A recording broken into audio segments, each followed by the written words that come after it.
Boa noite a todos. Vamos para mais uma leitura de O Capital, né?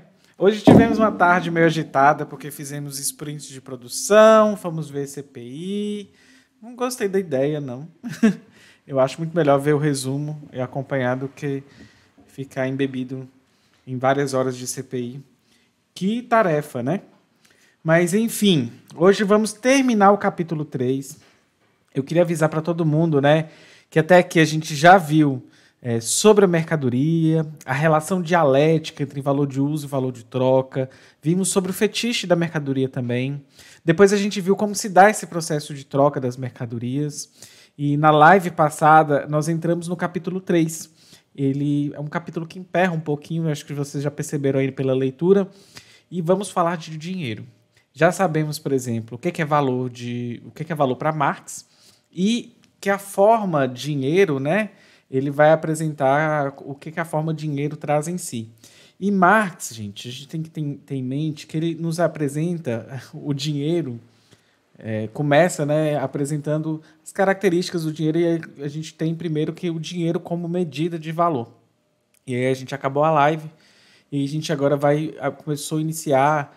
Antes de acabar a live, a gente ainda falou um pouquinho sobre a metamorfose das mercadorias e o dinheiro como meio de circulação, mas paramos no curso do dinheiro, que é o item B do capítulo 3, item número 2, ou seja, subtópico número 2, item B. Então, esse é o objeto da leitura que a gente vai fazer hoje. Lembrando que esse é um projeto que eu tenho tocado com muito carinho. Se você tem visto está me assistindo, ou me ouvindo, ou me vendo em algum momento agora, saibam algumas questões, né? Você pode participar do grupo no Telegram, que é t.me/doutora Drag. Lá é um canal de informes que vai te direcionar para o grupo. Você pode também ir para o nosso servidor do Discord. Então, no servidor do Discord, inclusive eu não abri aqui o meu Discord para ver a galera comentando. No servidor do Discord, o link também pode estar aqui na Twitch, o link está... É só digitar exclamação Discord que você consegue o comando, ok?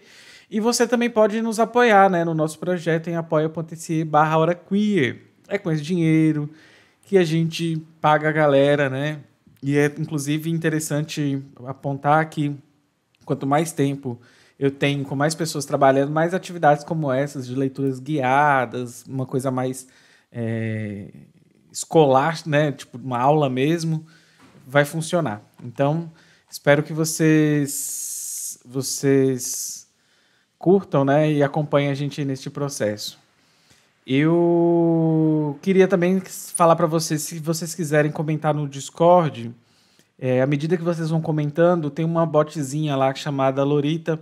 A Lorita, ela vai calculando pontos de experiências que vocês têm dentro do site, dentro do servidor, e à medida que ela vai pontuando, ela está dando cargos para as pessoas. E esses cargos, eventualmente, eu vou sortear brindes para vocês lá. Então, fiquem ligados que em breve teremos sorteios para usuários do nosso Discord. Enfim, esses são os avisos.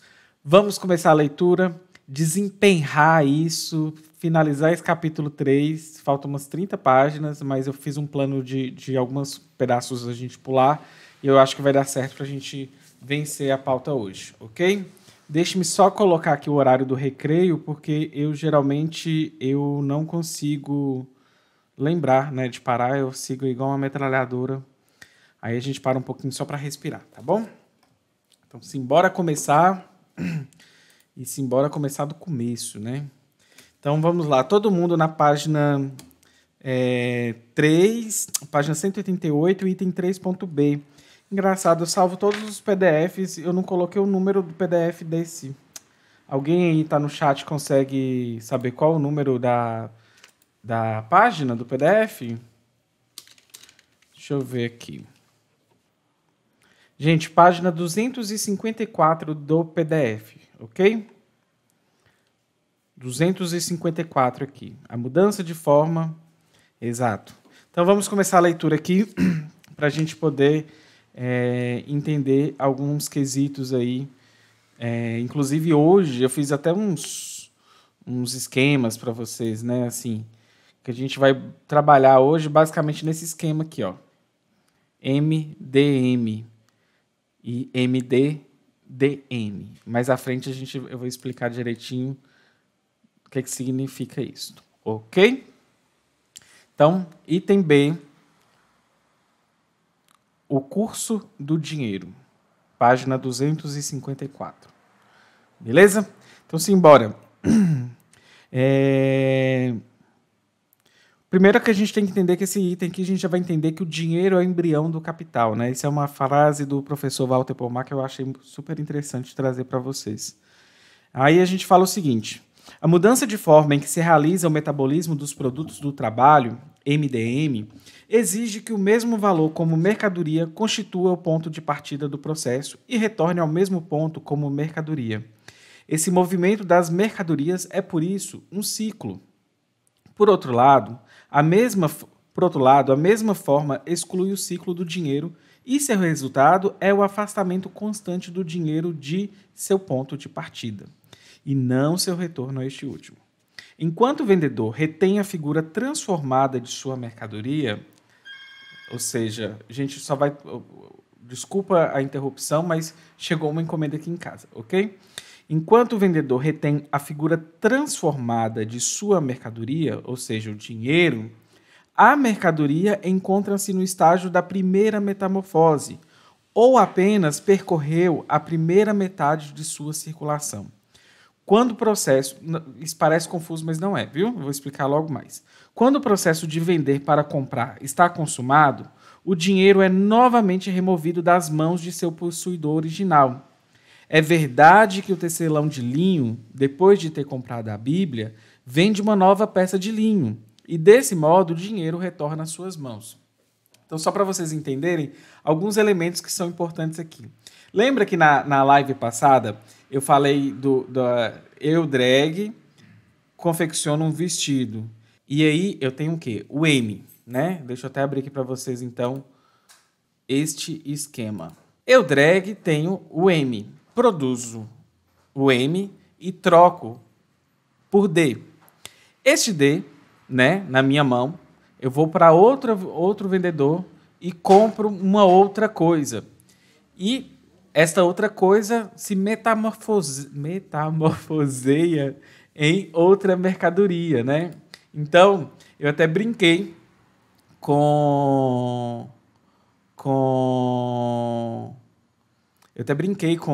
na live passada que eu vendia os vestidos, né, igual eu coloquei do lado do MD, e que aí eu coloquei uns dinheirinhos rosa ali no meio para vocês, um pink money, e que esse dinheiro era metamorfoseado para comprar outras coisas. Aí, na falta do que fazer, eu até brinquei falando que era um dildo, né? Enfim.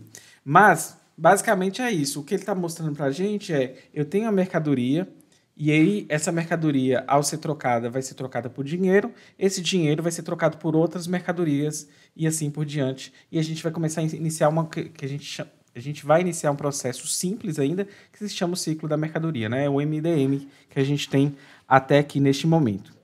Mas como Marx é do seu tempo, ele não vai falar dessa maneira que eu falei. Ele vai falar que o cara vendeu linho e o cara comprou uma Bíblia e que o vendedor de Bíblia comprou uma aguardente, né?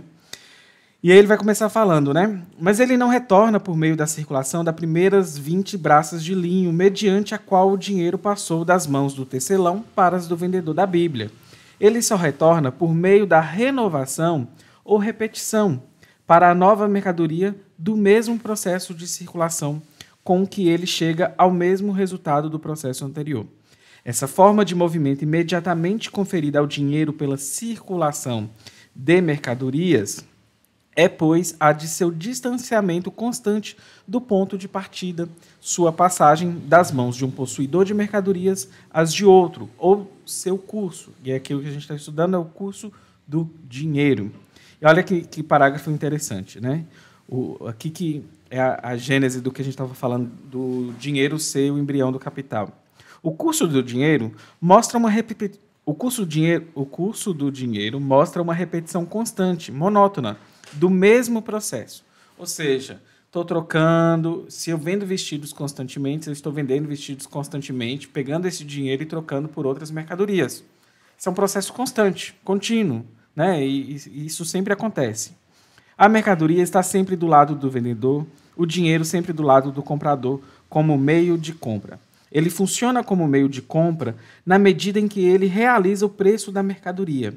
Ao realizá-lo, ele transfere a mercadoria das mãos do vendedor para as do comprador, enquanto, ao mesmo tempo, afasta-se das mãos do comprador para as do vendedor, a fim de repetir o mesmo processo com outra mercadoria. E aí é o vestido, a Bíblia, a aguardente, o que for, está sempre nessa constante metamorfose, né, de mercadoria em dinheiro, dinheiro, mercadoria, assim por diante. É lógico, gente. Lembra das camadas da cebola? Acho que hoje eu vou falar isso umas 4 vezes. Que a Marina Gouveia fala, o David Harvey fala, o Walter Pomar fala. Acho que quem você encontrar falando de O Capital sempre estará falando dessas camadas da cebola. Porque é real, né? A gente parte de um pressuposto mais simples e a gente vai adicionando camadas para a gente poder entender essa realidade. E aí é o movimento que o Marx está fazendo para a gente entender e ampliar o nosso conhecimento do que se está sendo colocado aqui, né? Deixe-me, ao realizar a lei transfere a mercadoria de modo... Ok. Que essa forma unilateral do movimento do dinheiro nasce da forma bilateral do movimento da mercadoria é algo que permanece oculto. Então, gente, o custo do dinheiro é engraçado porque o mais óbvio que a gente está aparente para nós é que o dinheiro que está circulando. Esta é a aparência. Mas a essência, a gente já entendeu que quem circula de fato não é o dinheiro. Quem circula é a mercadoria. São as mercadorias, melhor dizendo. Ok? Então é isso que ele está querendo dizer aí. A natureza da própria circulação das mercadorias gera aparência contrária. É o que eu acabei de dizer. A primeira metamorfose, qual é a primeira metamorfose? É MD. Né? Ou seja, eu podia ter colocado um circulado ali para vocês. Então, tem um vestido, M, troco pelo D, dinheiro, né? Então, a primeira metamorfose é MD. A primeira metamorfose da mercadoria é visível não somente como movimento do dinheiro, mas como seu próprio movimento. Sua segunda metamorfose, ou seja, do dinheiro para a mercadoria, é o cara que vende o linho, pega o dinheiro e compra a Bíblia, né? A segunda metamorfose, no entanto, só é visível como movimento do dinheiro, ou seja, a aparência é como se o dinheiro estivesse circulando e não a mercadoria. E é interessante a gente entender do que é composto a mercadoria desde o capítulo 1, né? Na primeira metade de sua circulação, a mercadoria troca de lugar com o dinheiro. Com isso, sua forma de uso sai da circulação e entra no consumo, e sua figura de valor ou larva monetária ocupa o seu lugar. O dinheiro, né, deixa eu só ver aqui, que eu tenho uma nota aqui, explicação. Tá, eu já expliquei essa questão do MD, DM, né? O dinheiro, onde eu estou... Com isso, a sua forma de uso sai de circulação, entra no consumo e sua figura de valor ou larva monetária ocupa seu lugar. A segunda metade de sua circulação, ela percorre não mais em sua própria pele natural, mas na pele do ouro, né? Ouro, dinheiro aí. Desse modo, a continuidade do movimento recai inteiramente do lado do dinheiro. E o mesmo movimento próprio do dinheiro engloba sempre o mesmo processo. A sua troca de lugar com a mercadoria sempre distinta. O dinheiro, gente, sempre está ali circulando, né? E ele circula como se fosse o mesmo. A mercadoria já nem sempre é a mesma, né? Nós temos braças de linho, nós temos Bíblia, nós temos aguardente, nós temos vestidos e assim por diante. Pessoal, brigadão aí por estar sempre auxiliando as pessoas e informando onde estamos, porque eu sempre informo quando a gente pula de linhas, tá bom? O resultado da circulação de mercadorias, a substituição de uma mercadoria por outra, não parece ser mediado por sua própria mudança de forma, mas pela função do dinheiro como meio de circulação, que faz circular mercadorias que, por si mesmas, são imóveis, transferindo-as das mãos em que elas são não valores de uso para as mãos em que elas são valores de uso, e nesse processo, movendo-se sempre em sentido contrário ao seu próprio curso.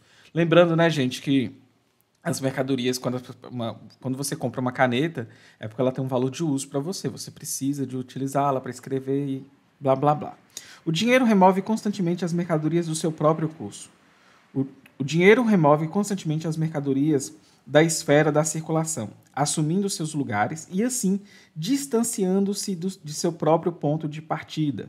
Por essa razão, embora o movimento do dinheiro seja apenas a expressão da circulação de mercadorias, é esta última que, ao contrário, aparece simplesmente como resultado do movimento do dinheiro. Então, o dinheiro aparece cada vez mais no processo, mas também cada vez mais distante de sua origem. Isso é importante. A gente vai debater mais ao fim deste capítulo sobre a questão do lastro, do ouro, até mesmo do fato da gente ter bitcoins hoje, ok? Por outro lado, o dinheiro só desempenha a função de meio de circulação por ser valor autonomizado das mercadorias, razão pela qual seu movimento como meio de circulação é, na verdade, apenas o movimento próprio da forma delas. Por isso, tal movimento tem também de se refletir sensivelmente no curso do dinheiro. Uma coisa que é interessante da gente pensar, e tem um paralelo no livro 2 com esse capítulo, quando a gente fala do dinheiro, é que a gente vê o movimento, né, o curso do dinheiro todo, a gente está vendo aqui de uma forma simples. Eu acho que agora ficou bom. A gente vê o dinheiro, né, circulando e tal, mas a gente precisa... Deixa eu só corrigir aqui. A gente vê o dinheiro circulando e tal, e a gente não para pensar como que é importante qual é a importância, na verdade, disso não parar, né? Se emperrar dá problema. E aí quando a gente tem problema no capitalismo, a gente está falando de crise, ok? Por exemplo,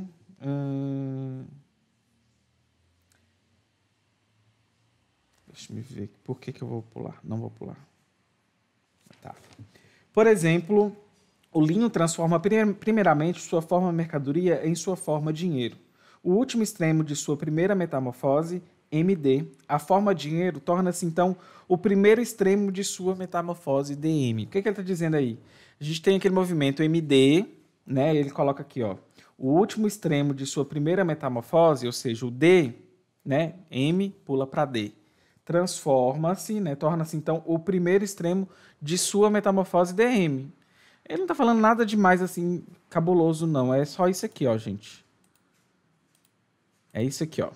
Nós temos aí o MD, e aí o D é o último extremo. Agora, nessa segunda metamorfose, ele torna-se o primeiro posto, né? DM. É isso. Sem segredos aí, ok? Sua reconversão na Bíblia, aí ele vai falar sua reconversão na Bíblia. Mas cada uma dessas duas mudanças de forma opera-se por meio de uma troca entre mercadoria e dinheiro, por sua troca mútua de lugar. As mesmas peças monetárias chegam às mãos do vendedor como figura externalizada da mercadoria e deixam suas mãos como figura absolutamente alienável.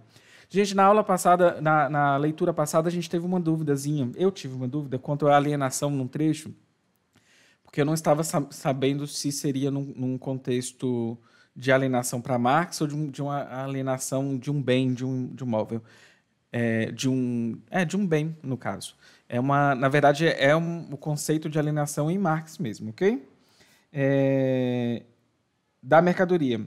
Elas trocam duas vezes de lugar. A primeira metamorfose, MD, né, do linho, traz essas peças monetárias para o bolso do tecelão. Gente, é repetitivo, mas a gente está olhando o movimento de diversos ângulos, né? Como se pegasse a cebola, descascasse, olhasse para cá, olhasse assim, olhasse assado. A segunda retira-se de seu bolso. As duas mudanças antitéticas das mesmas mercadorias, se refletem assim na dupla troca de lugar do dinheiro que ocorre em sentidos contrários. Se, ao contrário, há apenas metamorfoses unilaterais das mercadorias, seja a simples venda ou a simples compra, o mesmo dinheiro também só troca de lugar uma única vez. Sua segunda troca de lugar expressa sempre a segunda metamorfose da mercadoria, sua reconversão em dinheiro. É MD, DM. Gente, quando vocês tiverem dúvida para ler, eu vou fazer uma sugestão para vocês. Não está no fácil aqui. Mas pega um papelzinho, escreve MD, DM. Que aí quando ele for falando essas coisas, posicionais, você coloca e localiza do que ele está falando, ok? Eu faço isso porque lá no livro 2 do Capital, a gente tem o ciclo do capital monetário, o ciclo do capital produtivo, o ciclo do capital mercadoria e todos estão englobados. E é uma série assim de D, M, P, 3 pontinhos, M', D', papapá, e aí cada vez vai englobando o que é produtivo, monetário e, enfim, as camadas da cebola, como a gente estava conversando. Então, sempre façam isso porque fica melhor de ler, né? Eu leio e consigo bater o olho e entender já onde está o trecho. Mas no Capital 2 eu já não consigo fazer isso ainda. Talvez um dia, no futuro, eu consiga ter essa proeza de bater o olho e já saber onde eu estou. Se eu estou no produtivo, monetário, no ciclo do capital mercadoria. A frequente repetição de troca de lugar das mesmas peças monetárias reflete não apenas a série de metamorfose de uma única mercadoria, mas também o entrelaçamento das inúmeras metamorfoses que ocorrem no mundo das mercadorias em geral. De resto, é absolutamente evidente que tudo isto vale apenas para a forma de circulação simples. Olha, prestem atenção, forma de circulação simples de mercadorias que aqui examinamos. Toda mercadoria em seu primeiro passo na circulação, ao sofrer sua primeira mudança de forma, sai da circulação e dá lugar a uma nova mercadoria. Ao contrário, o dinheiro como meio de circulação habita continuamente a esfera da circulação e transita sempre no seu interior. Vamos parar para pensar aqui um pouquinho rapidinho, né? O que eu li aqui nesse trecho? Primeiro que a gente está entendendo que existem várias trocas acontecendo em vários momentos distintos e que existem vários ciclos. E ele está falando aqui que é a forma de circulação simples das mercadorias. Ponto 1. Segundo ponto é que a gente está falando das mercadorias transitando e tudo mais, e às vezes até sendo consumidas, né? Se são alimentos e tudo mais. O que continua nessa esfera da circulação, o que é que ele está mostrando para vocês? É que as mercadorias estão circulando, a aparência é que o dinheiro que está circulando, e a essência não é essa, é que são as mercadorias, e que as mercadorias continuam sempre ali dentro do processo, né? Elas sempre estão lá, enquanto o dinheiro sempre está lá e as mercadorias nem sempre estão. Elas estão trocando aí. Aí, gente, nós vamos pular este pedaço, que ele vai falar numa perspectiva... aqui, deixa eu só ver o que eu coloquei aqui, né? A partir daqui, o Marx ele vai desenvolver uma série de temas bacanas e é bom porque isso aqui é uma perspectiva ótima para quem quer entender como historiador econômico. Então, só para colocar para vocês assim, o que a gente está pulando e por que a gente está pulando. Primeiro porque senão não dá tempo, né? E como é uma leitura guiada, eu tenho tentado, na medida do possível, focar nos pontos que vocês vão ter gargalos ou pontos que vocês precisam entender da leitura do próprio capítulo. Mas, lógico, sempre leiam sozinhos para vocês também não ficarem perdidos. Nós estamos na página 190 e nós vamos dar um grande salto, igual Marx fala das mercadorias, para a página 195. Então, na página 195, isso aqui tudo, gente, é porque hoje, geralmente eu consigo vencer 15, 16 páginas em live de 2 horas. E a gente tinha 31 páginas, então estou tentando fazer uma técnica para ver se funciona direitinho. Aqui eu tenho uma nota muito legal para vocês, e tem um trechinho que eu acho importante, e quando eu fiz uma aula do professor Walter, ele falou bastante assim que até nos livros de leitura, os livros de economia burguesa, né, tem esses trechos, mas eu pulei o trecho histórico. Então, pegar uma coisa, trazer ela sem a perspectiva histórica, não funciona. E a gente que é marxista, a gente já sabe disso, a gente já tem consciência desse processo. Então, o que eu estou falando para vocês? Nós vamos pular para efeito de didática, de pedagogia, mas eu vou ler uns trechinhos maiores aqui para vocês, porque eu acho que são necessários da gente pensar um pouquinho.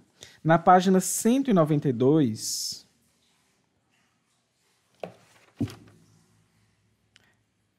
Na página 192 do livro físico e na página 261 do PDF, tem uma coisa assim, olha, que é super interessante.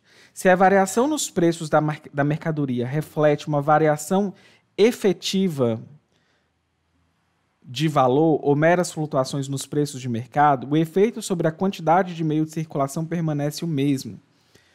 Olha, eu vou repetir porque está no início da página 192 e na página 261 do PDF. Se a variação nos preços das mercadorias reflete uma variação efetiva de valor ou meras flutuações nos preços de mercado, o efeito sobre a quantidade do meio de circulação permanece o mesmo. Por que eu estou lendo isso? Eu aproveitei este momento da aula de hoje para poder pedir um camarada para trazer um vídeo para vocês, porque, olha, a gente está falando de dinheiro, a gente está falando de valor, a gente está falando de preço, e a gente está sabendo agora, enquanto marxista, que existe uma grande confusão entre o que é dinheiro, preço, inflação, né? Eu acho que é importante a gente pensar, emitir mais moeda, papel moeda vai causar ou não? Como que funciona isso numa perspectiva marxista? Então, lá na classe esquerda tem um curso do Humberto Matos, e aí eu pedi ao camarada Humberto para mandar um vídeo rapidinho, só para vocês entenderem um pouquinho na perspectiva aí do debate que ele vai adentrar. Mas tem um vídeo no canal dele que dá uma aprofundada neste tema que eu acho que vale a pena ir para todo mundo, ok? Então deixa eu me colocar aqui o vídeo. Oi, Dimitra, tudo bem? Então, estou passando aqui para só dar uma dica bem rápida nesse trabalho muito massa que você está fazendo aí de leitura do Capital, porque eu fiquei sabendo que vocês estão no capítulo 3. E o capítulo 3 é onde o Marx descobre o dinheiro, né? É muito legal e eu queria deixar uma dica bem simples, mas que eu penso que é bastante importante para a gente vencer esse capítulo, que é o seguinte.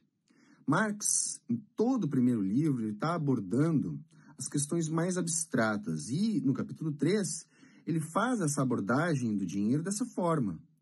Então, não vamos pensar ali no dinheiro como algo físico, concreto, ou como ouro, ou como se o Marx estivesse fazendo uma análise histórica do dinheiro.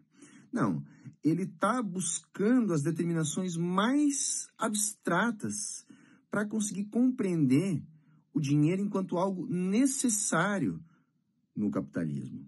Então, eu convido todos vocês para, depois de fazer esse trabalho muito legal aí junto com a Dimitra, fazerem o meu curso lá em parceria com Classe Esquerda. Eu não faço um curso sobre o capital, mas é inevitável trabalhar o método e a leitura do Marx sobre o dinheiro e fazer essa discussão até para ajudar na interpretação dessa obra tão maravilhosa que é o Capital.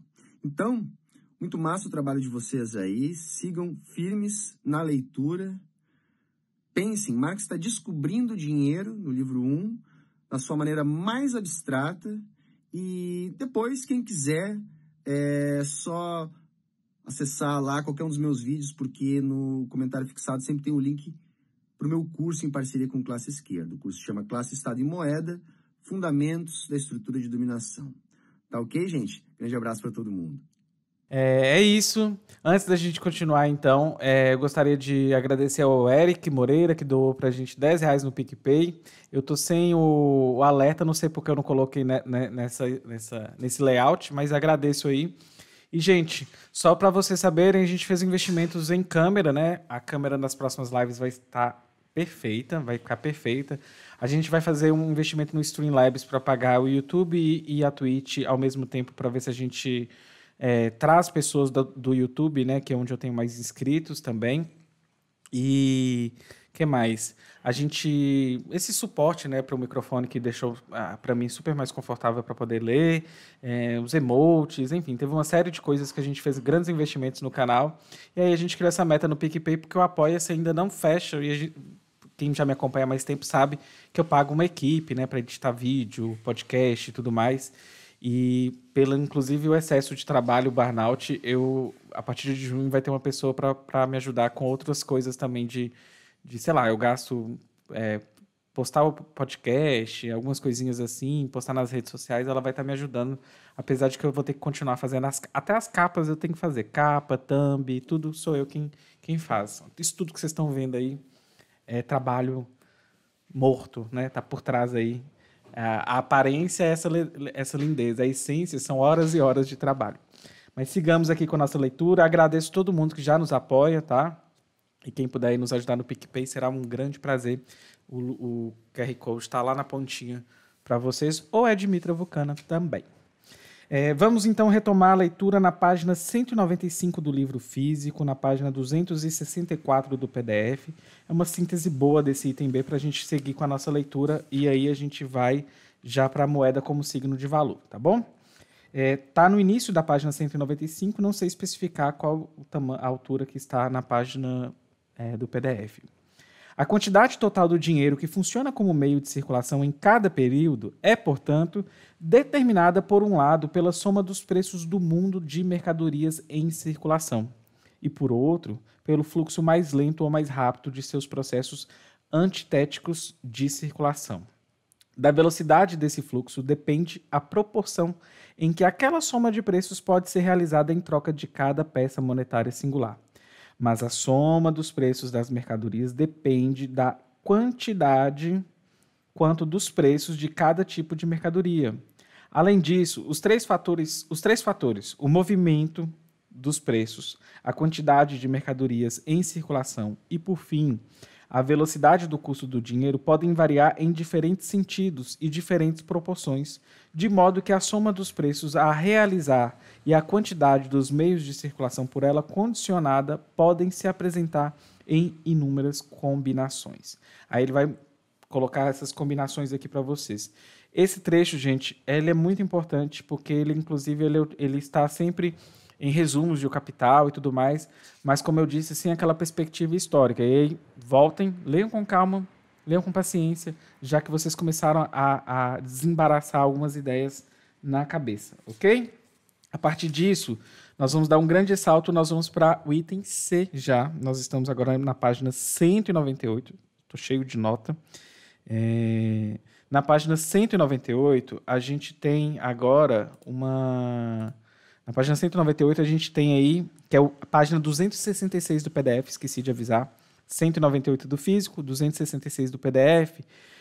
Nós temos, então, o resumo do custo do dinheiro. Então a gente vai começar aí o resumo do custo do dinheiro, né? O dinheiro, ele está trocando de mãos, mas ele está lá sempre aparente para as pessoas. E é nessa troca, né, que o dinheiro vai servindo cada vez mais como medida de valor e meio de circulação. Medida de valor a gente já viu, né, a diferença entre valor e preço. Não é a diferença, né? Como que funciona a relação entre valor e preço. E ele vai se afastando do ponto em que ele partiu. É como se o dinheiro fosse passando de mão em mão, ao invés do que a gente está pensando a própria mercadoria. Outra coisa, né, que a gente tem que pensar, que essa ideia que a gente tem agora, que a mercadoria, o dinheiro está ali na esfera da circulação, cada vez mais o dinheiro vai se distanciando do seu ponto de partida. Isso é uma das bases materiais de por que, inclusive, hoje, né, e aconteceu, o ouro pode ser substituído por outras formas de dinheiro. A gente vai ver durante aqui a leitura do capítulo. Pois cada vez mais o dinheiro se transformou em medida de valor e meio de circulação.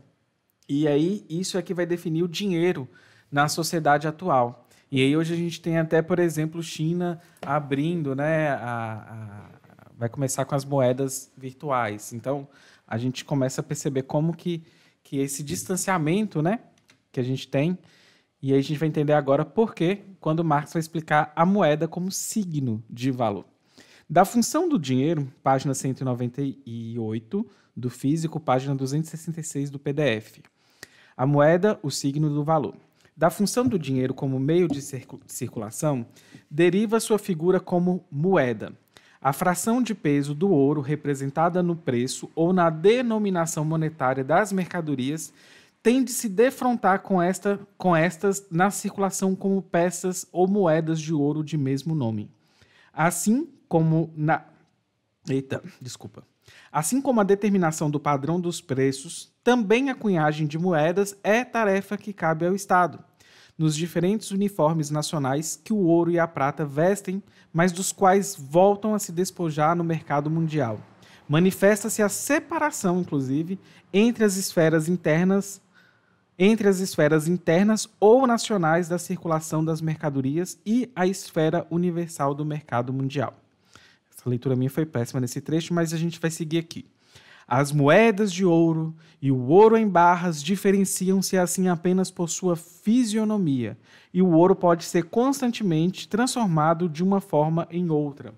Olha só, gente, a gente vai chegar num ponto que o ouro ele não tem mais nem aquela aparência que o que ele representa, né? Você pegar uma moeda de, sei lá, que representaria 100 gramas de ouro, 50 gramas de ouro, ela, na verdade, nem isso tem mais. E aí a gente está falando de aparência e essência e a moeda como signo de valor. Uma coisa que eu separei aqui só para título de alívio cômico, né? Para a gente dar uma respirada na cabeça, né? Para dar uma esfriada, é como que as moedas, aquela frase, né? Você vai ganhar um prêmio do Silvio Santos que vale em tantas barras de ouro que vale mais do que dinheiro, né? E essa frase nunca me fez sentido quando eu era mais novo. Eu não entendia por que essa frase ela é colocada dessa maneira. Hoje eu já consigo ter uma perspectiva do porquê. E aí eu coloquei pra gente aqui um framezinho do Show do Milhão, só para vocês verem, e coincidentemente é sobre a data de nascimento do Lula. E aí, só colocar aqui para vocês. Espera aí.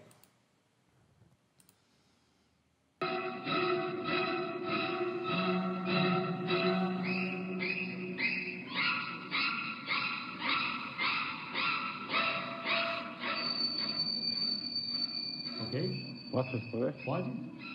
Número 1. 6 e 27 de outubro.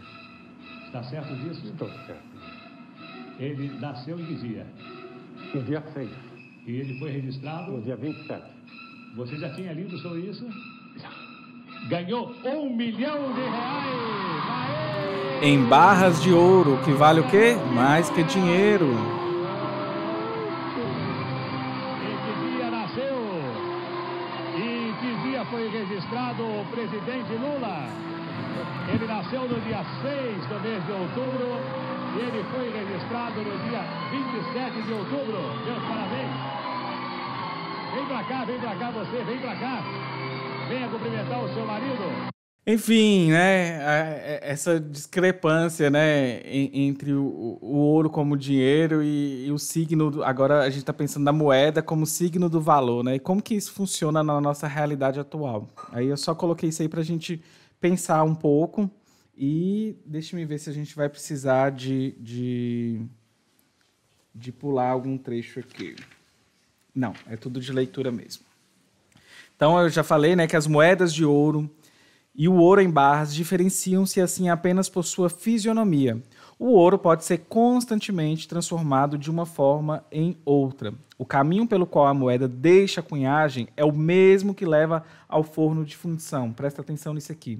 Pois na circulação, as moedas de ouro se desgastam, umas mais, outras menos. Então a gente vai ter as moedas que não têm, na verdade, aquele mesmo peso que ela indicaria.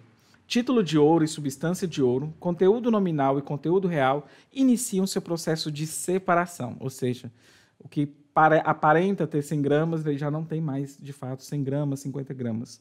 Moedas de ouro de mesma denominação passam a ter valores diferentes, pois diferem em seu peso. O ouro, como meio de circulação, diverge do ouro como padrão dos preços. Lembra que a gente estava falando do ouro dos padrões dos preços? E com isso deixa também de ser o equivalente efetivo das mercadorias, cujos preços ele realiza. A história dessas confusões forma a história monetária da Idade Média e da época moderna até o século XVIII. A tendência natural e espontânea do processo de circulação de transformar o ser ouro da moeda em aparência de ouro ou de converter a moeda num símbolo de seu conteúdo metálico oficial. Num símbolo de seu conteúdo metálico oficial é reconhecido pelas leis mais modernas que fixam o grau de perda do metal suficiente para invalidar ou desmonetizar uma moeda de ouro. E hoje o que a gente tem é até bitcoins, né, gente? Então, só para a gente entender aqui como que funciona esta questão. E dito isso, eu não escrevi aqui que era para pular, mas eu sei que já é porque eu já tinha lido hoje mais cedo isso aqui. Nós vamos pular aí para a página 268 e a página do PDF e na página 200 do livro físico, que aí tem a ver um pouquinho com essa questão até dos bitcoins que eu acabei de falar.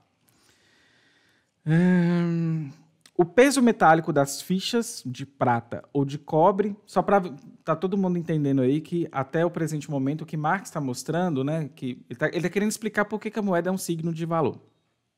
Ele está mostrando que as moedas, né, sei lá, uma moeda de prata que equivalia a 30 gramas de prata, ao longo do processo, ela deixa de fato de ter 30 gramas de prata, ela começa a simbolicamente representar aquilo, ok?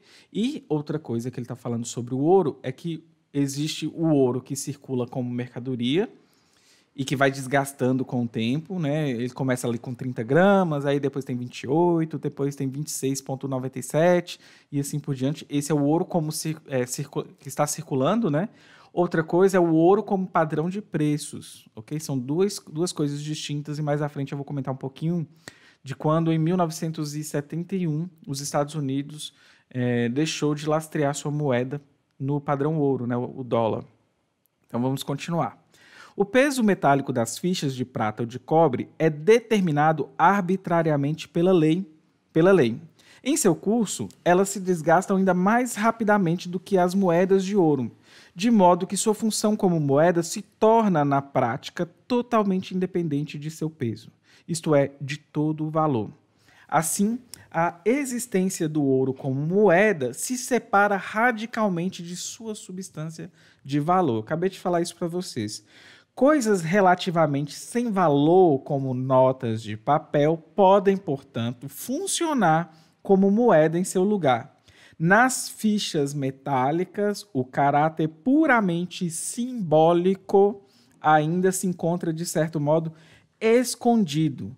No papel moeda, ele mostra com toda a evidência. Como se vê, é apenas o primeiro passo. Mal sabia tio Karl Marx, tio Carlinho, né, para saber que a gente tem o dinheiro como signo de valor hoje. Como assim, Dimitra? Temos o dinheiro como signo de valor. Vou apresentar para vocês agora o dinheiro como signo de valor. Deixa-me só... Eu não tinha pensado no PicPay, mas agora saiu. Dinheiro como signo de valor. Olha essas notícias. China vai introduzir a primeira moeda digital oficial de um país. E olha o que a gente acabou de ler. Marx está falando que cada vez mais a gente tem isso como um caráter puramente simbólico e que isso era só o primeiro passo de pegar papel moeda e de utilizar as fichas metálicas. É só o primeiro passo. O tio Carlinhos não chegou a ver isso, mas olha que interessante da gente estar com essa notícia e lendo esse capítulo 3, né? Inclusive é um capítulo chato, mas a gente vai vencer. Trata-se aqui apenas de papel moeda emitido pelo Estado e de circulação compulsória. Ele surge imediatamente da circulação metálica. O dinheiro creditício implica, por outro lado, condições que não nos são totalmente desconhecidas do ponto de vista da circulação simples de mercadorias. A gente vai começar a entender um pouquinho de dinheiro creditício. Cabe apenas observar de passagem que, assim como o papel moeda surge da função do dinheiro como meio de circulação, também o dinheiro creditício possui suas raízes naturais e espontâneas na função do dinheiro como meio de pagamento.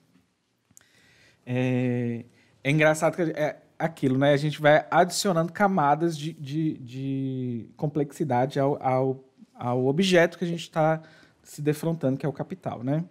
Todo mundo agora vai pular, nós vamos para a página 201, e aí nós vamos para ler o papel moeda 201, eu esqueci de falar a página do PDF, página 270 do PDF.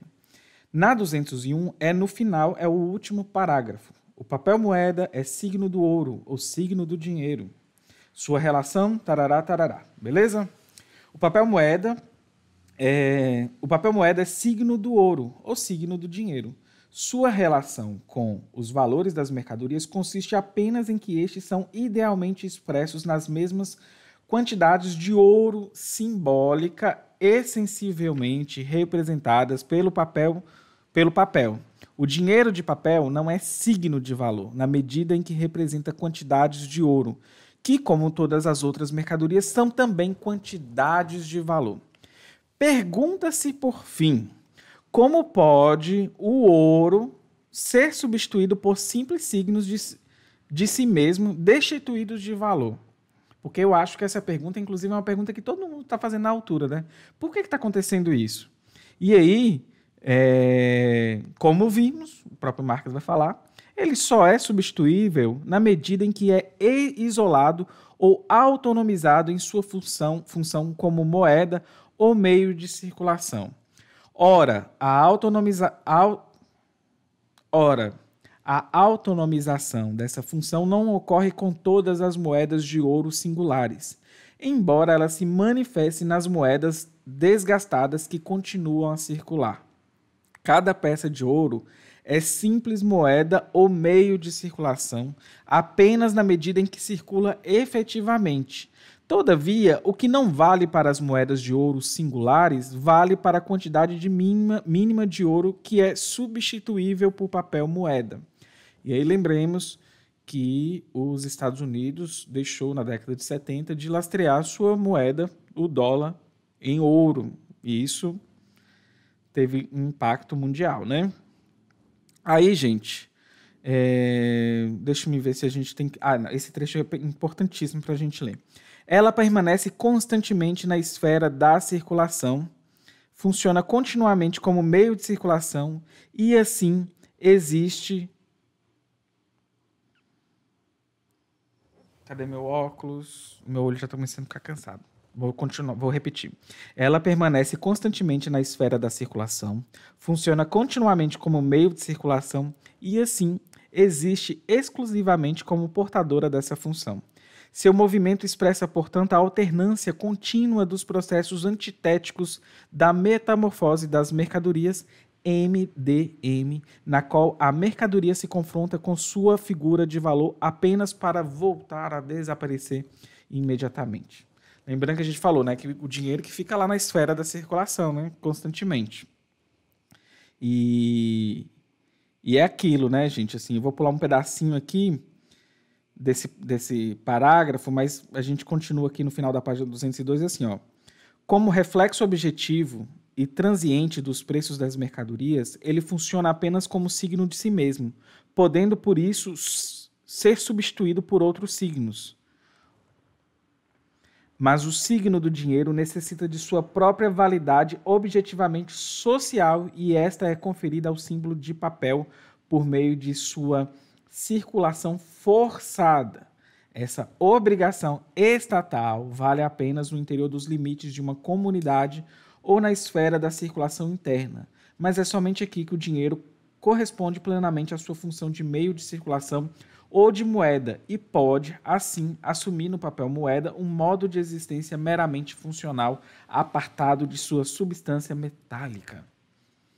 Gente, olha o tanto de camada que a gente foi tirando, né? A gente começou com mercadoria, entendendo valor, preço, dinheiro, a forma da mercadoria, depois a gente entendeu o ouro como mercadoria, depois como equivalente universal, e agora a gente já está entendendo os ciclos, e é o que Marx está chamando de metamorfoses, né? Quando a gente tem a mercadoria e aí troca por dinheiro e assim por diante.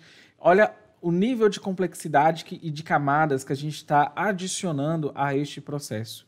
Isso é muito maneiro numa perspectiva de quem não tem ainda muito costume, né, com a análise dialética, mas torna-se algo extremamente interessante para a gente poder ir aprendendo a ter esse olhar sobre as coisas. Vamos iniciar aí na página 203, né? Como eu fiz uma leitura contínua, não sei onde está o PDF, mas podem indicar para vocês aí no próprio pode indicar para vocês aí no próprio chat, ok? Dinheiro. A mercadoria que funciona como medida de valor e, desse modo, também como meio de circulação, seja em seu próprio corpo ou por meio de um representante, é dinheiro. Então, dinheiro é mercadoria. O ouro ou a prata é, portanto, dinheiro. Ele funciona como dinheiro, por um lado, quando tende a aparecer em sua própria corporeidade dourada ou prateada. Isso é como mercadoria dinheiro, nem de modo meramente ideal, como em sua função de medida de valor, nem como capaz de ser representado como em sua forma de meio de circulação. Já passamos aí por medida de valor e meio de circulação, né? Por outro lado, quando em virtude de sua função, seja ela realizada em sua própria pessoa, seja por meio de um representante, ele se fixa exclusivamente na figura de valor, a única forma adequada de existência do valor de troca, em oposição a todas as outras mercadorias como meros valores de uso. E aí a gente vai entrar no entesouramento. E é interessante a gente pensar no entesouramento, e eu estava lendo e rindo, porque quem está no Capital 2, a gente está falando sobre fundo de reserva, e agora a gente vai entender a função do entesouramento, ou seja, aqui na circulação simples a gente está entendendo entesouramento. Agora, adicionando mais uma camada de complexidade, a gente vai entender também como que funciona o fundo de reserva para evitar crises, né, que a gente já tinha acabado de mencionar. O contínuo movimento cíclico das duas metamorfoses contrapostas da mercadoria, quando a gente já fala metamorfose contrapostas, na verdade, duas metamorfoses, todo mundo já começa a entender aqui que estou falando de MD, DM, por favor, viu? Já arquivem isso aí no cérebro. Das mercadorias ou a alternância constante entre a venda e a compra. Deixa-me ler aqui, que, gente, parece que eu não fui alfabetizado ainda. É cansaço, tá? O contínuo movimento cíclico das duas metamorfoses contrapostas da mercadoria ou a alternância constante entre a venda e a compra se manifesta no curso ininterrupto do dinheiro ou em sua função como móvel perpétuo da circulação. Mas assim que se interrompem as séries de metamorfoses e a venda deixa de ser suplementada pela compra subsequente, ele é imobilizado, ou como diz esse nome muito estranho, transforma-se de móvel em imóvel, de moeda em dinheiro. A gente está falando do que é entesouramento, ok? É basicamente quando o dinheiro, o capital, ele para de circular, não, eu ia falar dinheiro, mas quando o capital para de circular, na verdade, quando o dinheiro, né, ao invés de circular como capital, ele está parado nas mãos, nos bolsos de alguém. Com o primeiro desenvolvimento da circulação das mercadorias, desenvolve-se também a necessidade e o desejo de reter o produto da primeira metamorfose, a figura transformada da mercadoria ou sua crisálida de ouro. A mercadoria é vendida não para comprar a mercadoria é vendida não para comprar a mercadoria, mas para substituir a sua forma mercadoria pela forma dinheiro. De simples meio de metabolismo, essa mudança de forma converte-se em figura em fim de si mesma. A figura externalizada da mercadoria é impedida de funcionar como sua figura absolutamente alienável ou como sua forma dinheiro apenas evanescente e alienável, que agora está no sentido de alienação que a gente já entende no contexto marxista. Lembrando que nas primeiras lives eu indiquei um dicionário de categorias para a gente poder entender quando elas aparecem, né? Alienação, sei lá, várias categorias, alienação, valor de uso, valor de troca, isso são categorias, fetiche, né? Então, esses dicionários eles ajudam a gente a ter uma perspectiva de alguns conceitos, ok? Com isso, o dinheiro se petrifica em tesouro e o vendedor de mercadoria se torna um entesourado. Então, o que acontece? Eu fiz 10 vestidos, troquei esses vestidos e eu não comprei mais nada. Eu guardei o dinheiro. Eu fiz um entesouramento. É isso que ele está dizendo, ok? Nós vamos pular agora a página 204, nós vamos para a página 205 do livro físico e especificamente vamos para a página 274 do PDF. Gente, vocês já pararam para pensar que a gente está chegando na página 300? Olha que vitória! 300 de um livro do Marx. Então vamos lá. O ouro é uma coisa... Não, eu li do PDF, né? Na página 300, mas no físico é 200 ainda. 274 do PDF, 205 do livro físico. Vamos lá. Segundo parágrafo. O ouro é uma coisa maravilhosa. Quem o possui é senhor de tudo o que deseja. Com o ouro pode-se até mesmo conduzir as almas ao paraíso. Ele coloca lá a carta.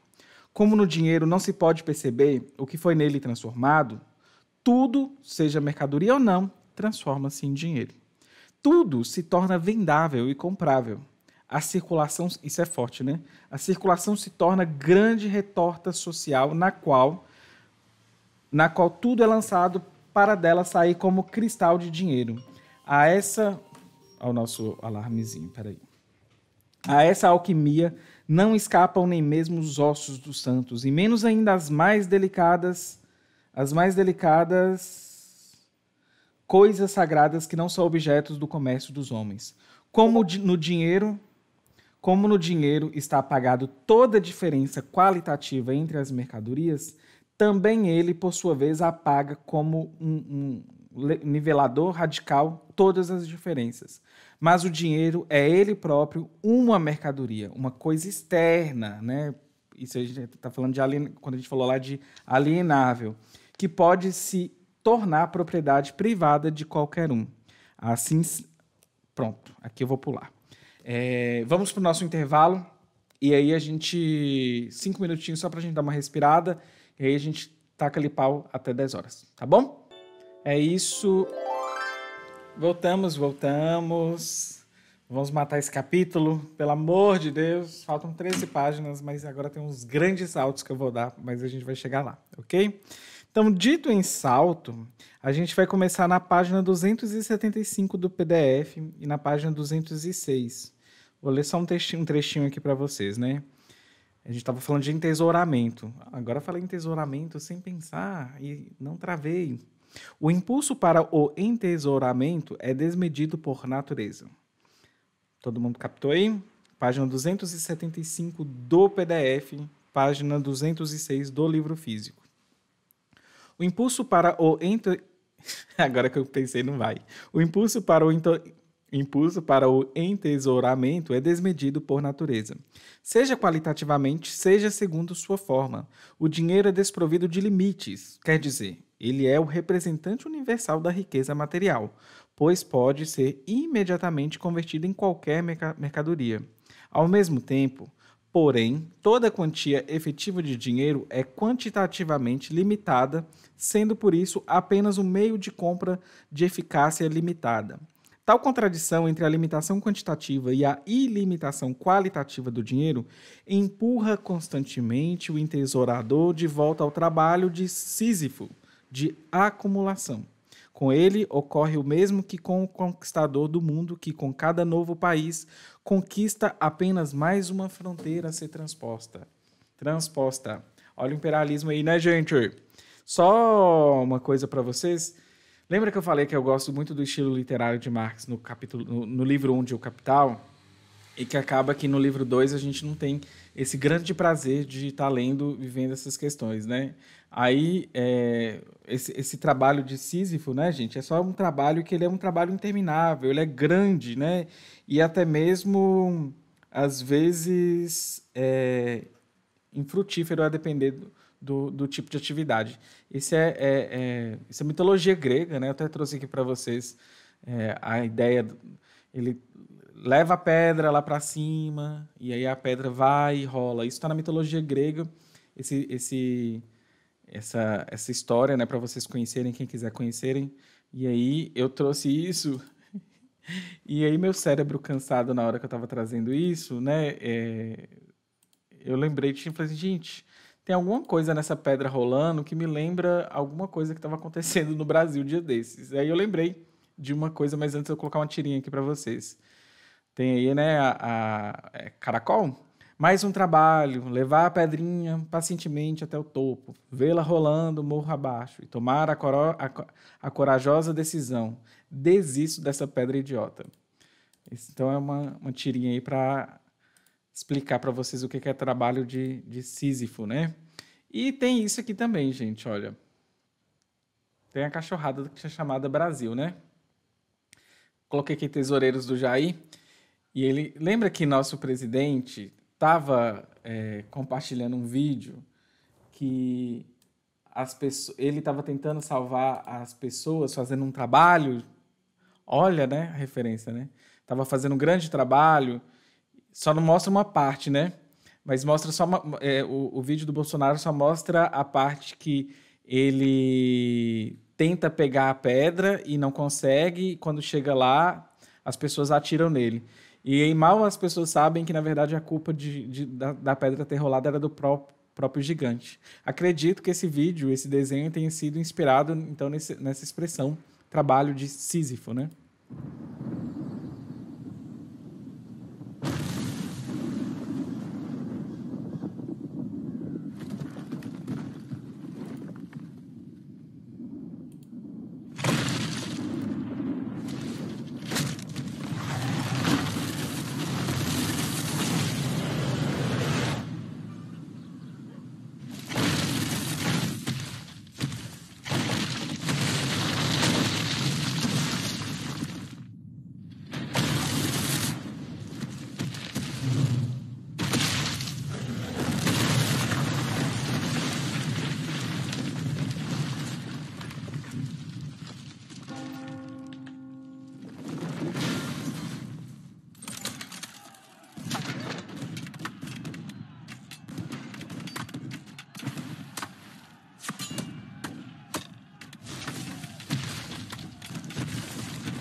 Ali está aí a origem da expressão.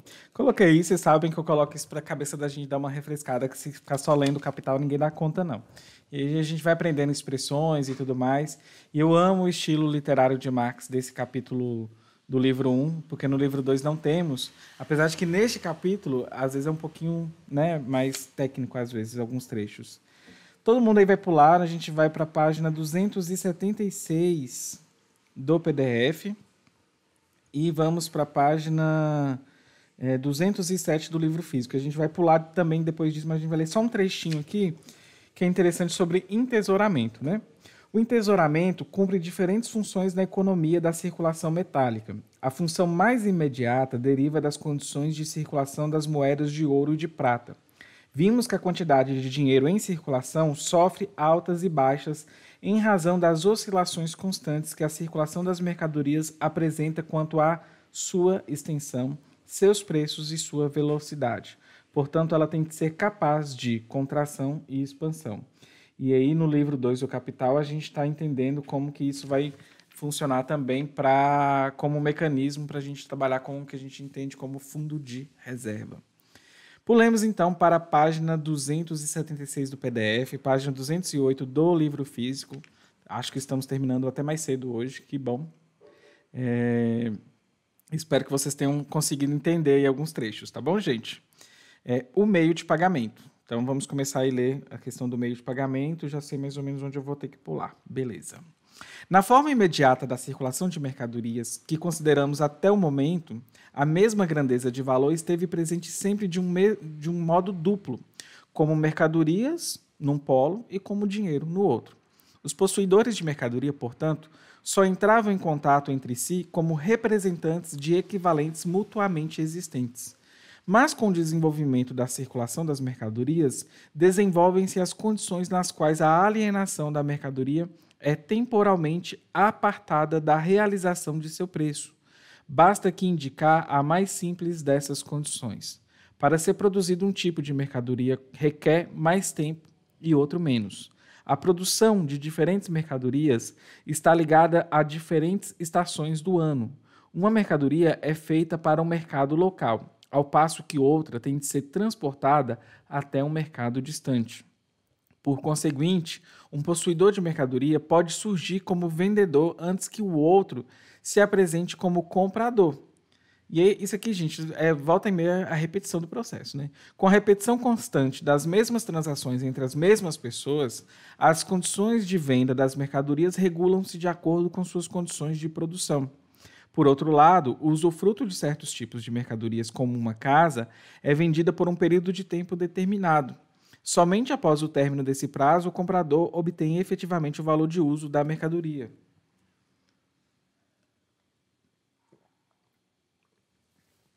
Ele a compra, portanto, antes de tê-la pagado. Um possuidor de mercadoria vende mercadorias que já existem. O outro compra como mero representante do dinheiro ou como representante de dinheiro futuro. O vendedor se torna credor e o comprador devedor. Isso aqui é importante para a gente entender sobre capital creditício. Lá na frente, mas desenvolvendo. Como aqui se altera a metamorfose da mercadoria ou o desenvolvimento de sua forma de valor, também o dinheiro recebe outra função, torna-se meio de pagamento. O papel de credor-devedor resulta aqui da circulação simples de mercadoria. Sua modificação de forma imprime no vendedor e no comprador este novo rótulo. Inicialmente, esses papéis, do mesmo modo como os de comprador e vendedor, são evanescentes e desempenhados alternadamente pelos mesmos agentes de circulação. É interessante pensar, né, que nos trechos mais à frente, o que Marx vai falar. É como vai estar funcionando as crises nesse processo de circulação simples de mercadoria. Ele está trabalhando, novamente, as camadas da cebola, e a gente vai vendo as complexidades que vão se dando dentro do próprio sistema. Mas agora a antítese menos cômoda e suscetível de uma maior... Eita, cansaço que bateu. Não estou conseguindo ler mais. Vamos lá. Mas agora a antítese parece menos cômoda e suscetível de uma maior cristalização. Os mesmos personagens também podem se apresentar em cena independentemente da circulação de mercadorias. Olha que trecho interessante, gente. Isso aqui é muito massa da gente pensar, né? Lembrando de quem leu o manifesto, né, sobre a luta de classes. A luta de classes no mundo antigo, por exemplo, apresenta-se fundamentalmente sob a forma de uma luta entre credores e devedores e conclui-se em Roma com a ruína do devedor plebeu, que é substituído pelo escravo. Na Idade Média, a luta tem fim com a derrocada do devedor feudal, que perde seu poder político juntamente com sua base econômica. Nesses casos, a forma dinheiro e a relação entre credor e devedor possui a forma de uma relação monetária. Reflete apenas o antagonismo entre condições econômicas de existências mais profundas. Voltemos à esfera da circulação de mercadorias. A aparição, lembrando do manifesto, né, gente? A história da humanidade, a história da luta de classes. A aparição simultânea dos equivalentes mercadoria e dinheiro, nos dois polos do processo da venda, deixou de existir. Agora, o dinheiro funciona primeiramente como medida de valor na determinação do preço da mercadoria que será vendida. Seu preço estabelecido por contrato mede a obrigação do comprador, isto é, a soma de dinheiro que ele deve pagar num determinado prazo. Em segundo lugar, funciona como meio ideal de compra. Embora exista apenas na promessa de dinheiro do comprador, ele opera na troca de mãos da mercadoria. É apenas no vencimento do prazo que o meio de pagamento entra efetivamente em circulação. Isto é, passa das mãos do comprador para as do vendedor. Gente, é repetitivo, né? Mas a gente está vendo o mesmo processo com outros olhos, com outras camadas, e acaba que fica parecendo que a gente está vendo a mesma coisa, ou que Marx está falando a mesma coisa lá desde o início que a gente está vendo aqui. Isso aqui, né? MD, DM. Até mesmo que a gente está falando na esfera simples da circulação de mercadorias.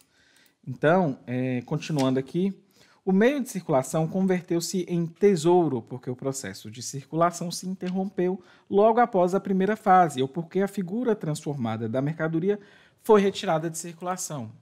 Então, eu tenho lá o vestido, né, M, troco pelo D, pelo dinheirinho rosa lá, pelo Pink Money, E vou parar ali. Isso é entesouramento, né, gente? Não vai ter o MD, que é a primeira metamorfose, e não teremos a segunda metamorfose, que é DM. O meio de pagamento...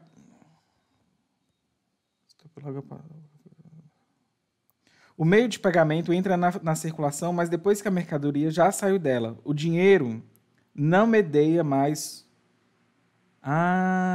Gente, na verdade, isso aqui, olha, eu já ia viajar na maionese, ainda bem que eu vi. Isso aqui, na verdade, a gente está falando de compras a prazo. E como que funciona o processo a prazo. Olha só. Na verdade, quando eu vendo a minha mercadoria, às vezes a mercadoria troca de mão. E, por exemplo, eu vendi o vestido, mas eu ainda não recebi. Porque eu vou receber, eu vendi a prazo, ok? Eu já ia viajar na maionese, eu estava falando de outro processo. Então, só vou repetir de novo aqui que isso é importante. O meio de circulação converteu-se em tesouro porque o processo de circulação se interrompeu logo após a primeira fase, ou porque a figura transformada da mercadoria foi retirada da circulação. Vamos continuar aqui que eu vou explicar direito. O meio de pagamento entra na circulação, mas depois que a mercadoria já saiu dela. O dinheiro não medeia mais o processo, ele apenas conclui de modo independente, como forma de existência absoluta do valor de troca ou mercadoria universal. O vendedor converteu mercadoria em dinheiro a fim de satisfazer uma necessidade por meio do dinheiro. O entesourador para preservar a mercadoria na forma de dinheiro, o devedor para poder pagar. Se ele não paga, seus bens são confiscados e vendidos. Então, olha só. A gente tem que pensar, ele está falando de quando, por exemplo, a pessoa que está com dinheiro e comprou mercadoria e não pagou, existe um contrato social que as pessoas elas devem pagar por aquilo que foi trocado, né? Então, isso a gente já é sabido, e isso é uma forma histórico-social que Marx já vem nos mostrando desde o capítulo 1.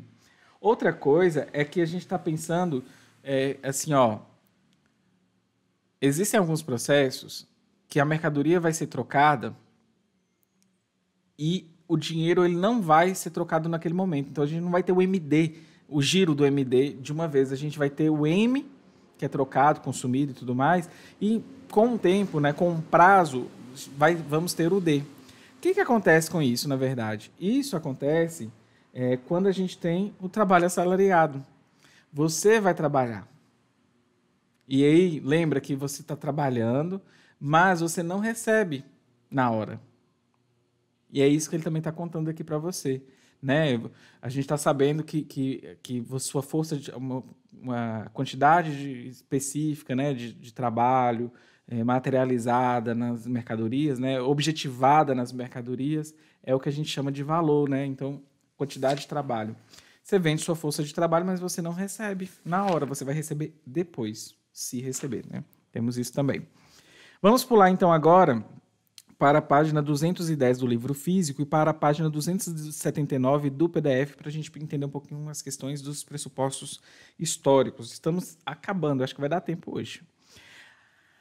Eu vou ler um trechinho assim, ó. A cadeia de pagamento em processo ou das metamorfoses anteriores e posteriores, tarará, tarará, ok?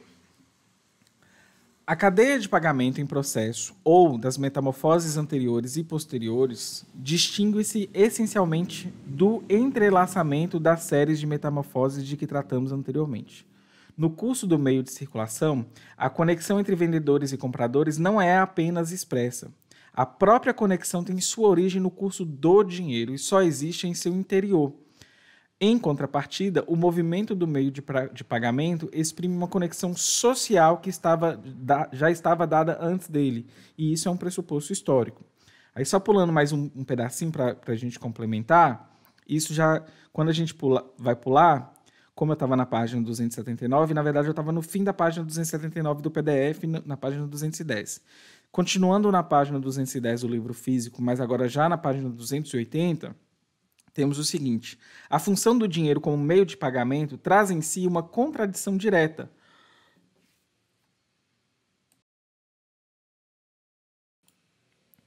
A função do dinheiro como meio de pagamento traz em si uma contradição direta. Na medida em que os pagamentos se compensam, ele funciona apenas idealmente como moeda de conta. ou medida dos valores. Porém, quando se trata de fazer um pagamento efetivo, o dinheiro não se apresenta como meio de circulação, como mera forma evanescente e mediadora do metabolismo, mas como a encarnação individual do trabalho social, existência autônoma do valor de troca, mercadoria absoluta. Essa contradição, olha só, que contradição é essa? Vamos repetir de novo. A função do dinheiro como meio de pagamento traz em si uma contradição direta. Na medida em que os pagamentos se compensam, ele funciona apenas idealmente como moeda de conta ou medida de valores. Porém, quando se trata de fazer um pagamento efetivo, o dinheiro não se apresenta como meio de circulação, como mera forma evanescente e mediadora do metabolismo, mas como a encarnação individual do trabalho social, existência autônoma do valor de troca, mercadoria absoluta. Então, a gente está pensando aqui, né, que a gente tem o dinheiro como meio de circulação e a gente tem o dinheiro como medida de valor. Item 1 do capítulo, medida de valor, e item 2, meio de circulação. E agora a gente está falando sobre o dinheiro como meio de pagamento, não é isso? Essa contradição emerge no momento das crises de produção e de comércio, conhecida como crises monetárias. Ela ocorre apenas onde a cadeia permanente de pagamentos e um sistema artificial de sua compensação encontram-se plenamente desenvolvidos. Olha só, gente. Ocorrendo perturbações gerais nesse mecanismo, venham elas de onde vierem, o dinheiro abandona repentina e imediatamente sua figura puramente ideal de moeda de conta e converte-se em dinheiro vivo. Ele não pode mais ser substituído por mercadorias profanas. A gente vai pular um trechinho aqui. E é interessante a gente pensar só nesse processo de crise.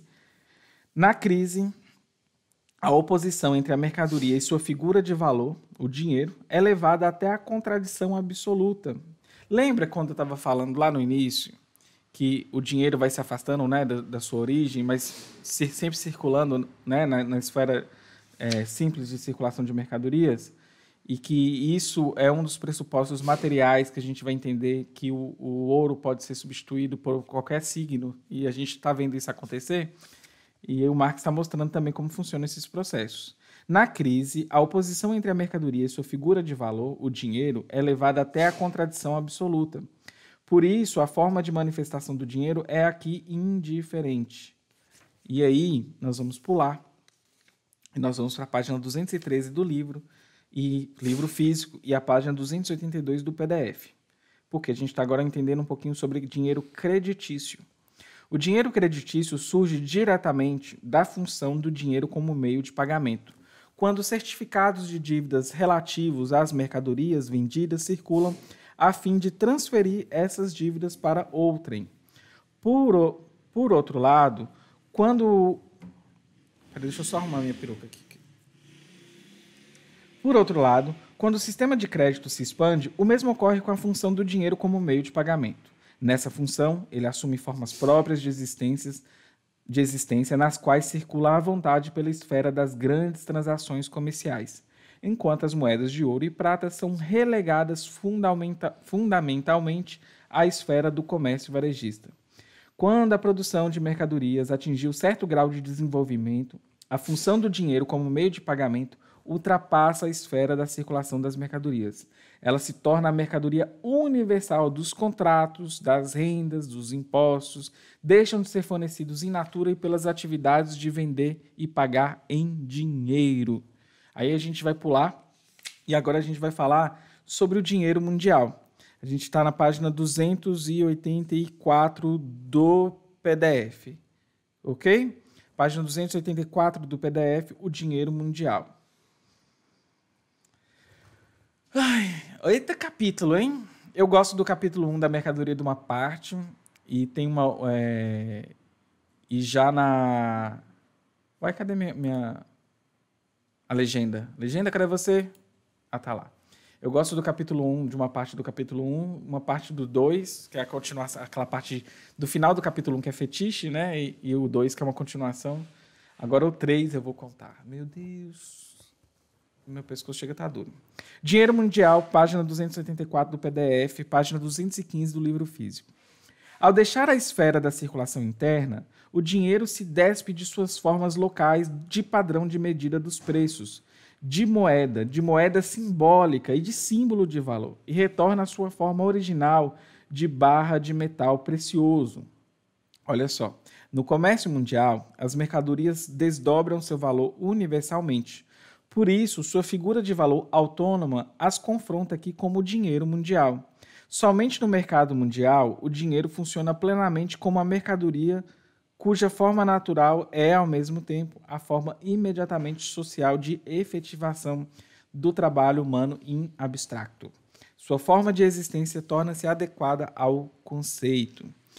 Olha só agora uma questão, né, que vamos pensar aqui. Na esfera da circulação interna, apenas uma mercadoria pode servir como medida de valor, e desse modo como dinheiro. No mercado mundial, olha só, a gente está falando da esfera interna e do mercado mundial. No mercado mundial tem-se o domínio de uma dupla medida de valor, ouro e prata. A gente vai pular aqui um pouquinho, mas a gente, né, se pensar ali no Marx, mal sabia ele que estaremos lá, né, no século XX com o lastro, né, do dólar deixando de ser em ouro. Gente, para finalizar então, eu estou olhando aqui minhas notinhas, todas são... Consegui cortar tanto que a gente vai terminar antes do tempo. Gostei. Página 219 do PDF.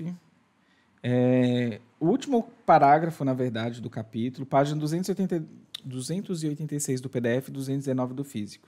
Para finalizar, gente, países onde a produção burguesa se encontra desenvolvida limitam os tesouros massivamente concentrados nas reservas bancárias ao mínimo necessário ao cumprimento de suas funções específicas. Com algumas exceções, o excesso dessas reservas acima de seu nível médio é sinal de estancamento na circulação de mercadorias ou de interrupção no fluxo de suas metamorfoses. Olha só, a gente vai estudar os ciclos do capital, especificamente no Capital 2 ainda mais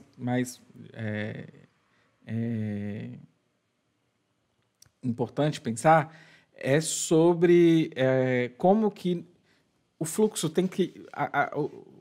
o capital tem que circular. Ele não pode parar em momento nenhum. Até quando o capital está parado em sua forma produtiva, isso é visto como uma parte ruim do processo, no sentido de que isso tem que ser acelerado. Por isso que a gente tem o desenvolvimento das forças produtivas, aumento da produtividade, né? É muito mais ideal para o capitalismo a gente ter, por exemplo, uma camisa que é feita em 10 dias ser encurtado para 1 dia apenas. Então é por aí que a gente tem essa ideia de fazer com que as coisas circulem cada vez mais. Eu vi um comentário no chat, eu também agora acabei de ficar extremamente pensativo com isso. Não sei nem responder, mas eu acho que vale questão para debate para domingo agora do nosso encontro, né? Pensativo em relação ao ouro venezuelano que o judiciário inglês roubou naquela decisão. Terminamos a nossa live assim, né? Pensativas. Gente, espero que tenham gostado das leituras. Hoje eu devia ter sossegado a periquita e não ter ficado vendo live de CPI. Eu estou muito cansado. Hoje eu tinha tempo para poder descansar mais. Mas a vida é assim. Um dia a gente está borocochô, um dia a gente está com fogo no rabo. Mas é isso. Espero que vocês continuem, incentivem outras pessoas a lerem, tirem dúvidas.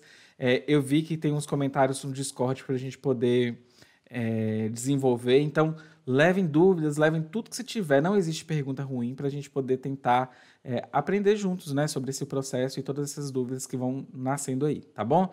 Lembrando que no Discord, quanto mais vocês comentarem, mais vocês vão ganhando pontos e mais ganhando pontos, vocês também vão... como é que fala? Vão ganhar sorteio de livros. Então, sigam lá e tentem... porque acaba virando uma troca, né? Quanto mais a gente trocar informação, mais a gente movimenta nosso servidor. E só reforçando, quem puder nos ajudar aí com a nossa campanha, estamos em 2,56%. Espero que a gente alcance a meta. Doe para a gente no PicPay qualquer valor que você puder, ou apoie a gente em apoia.se/horaqueer. Ambas as doações são ótimas, a contínua ou essa pontual, para a gente poder melhorar cada dia mais tudo que vocês estão vendo aí. E semana que vem a gente está de câmera nova. Se bem que semana que vem não tem live, né? Então Então é isso. Deixe-me só ver, então, quem tá online na Twitch. Zamiliano tá online ainda, gente? Vocês sabem? Ah, mandou pra camarada Hidalgo, então tá em casa. É nóis. É isso, gente. Beijinho pra todo mundo. Até a próxima live, tá bom? Bye, bye. Até domingo nós estaremos lá no Discord pra tirar todas as dúvidas ou criar mais. E depois a gente vai descansar e depois a gente volta, tá bom? Beijinho todo mundo. Até mais.